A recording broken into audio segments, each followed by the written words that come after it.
In an explosive tirade, Hungarian Prime Minister Viktor Orban has accused Ukrainian President Volodymyr Zelensky of crossing a red line, issuing a political threat against Hungary's sovereignty disguised as diplomacy.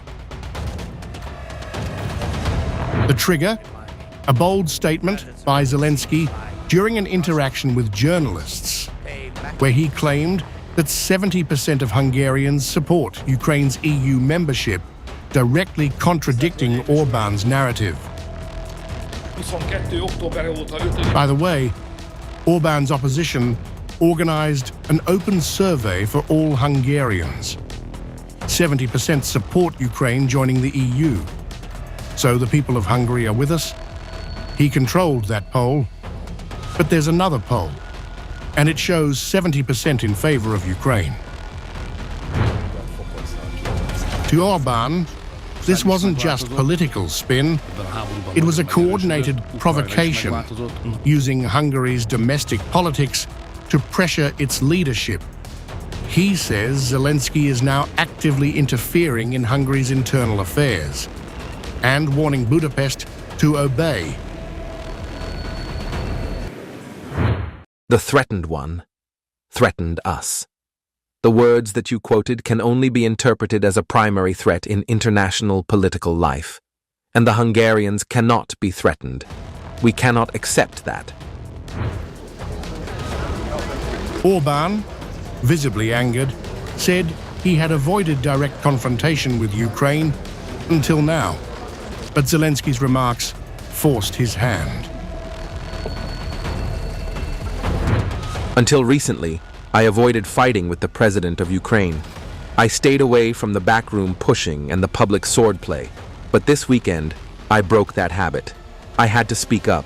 I had to take on open conflict. At the core of Orbán's fury is a deeper accusation that Zelensky struck a secret deal with Brussels for fast-track EU accession and is now trying to bully Hungary into compliance. Zelensky made it clear. He expects Hungary to implement a deal he made with Brussels. He says he has allies here. He wants a pro-Ukrainian government in Hungary. Let's talk straight. Those are agents of Brussels. This, according to Orbán, is foreign manipulation at the highest level, where Kiev and Brussels tried to dictate national decisions in Budapest. But Hungary, he says, won't be ruled by external pressure, not from Ukraine and not from the EU establishment. Orbán's attacks aren't limited to Zelensky.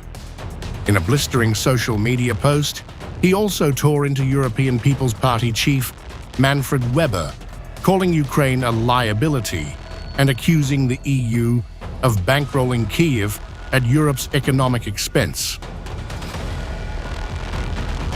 With rhetoric hardening and alliances cracking, Europe's political fault lines are exposed. And as Orbán draws his line in the sand, one message echoes from Budapest. Hungarians do not take orders, not from Kiev, not from Brussels,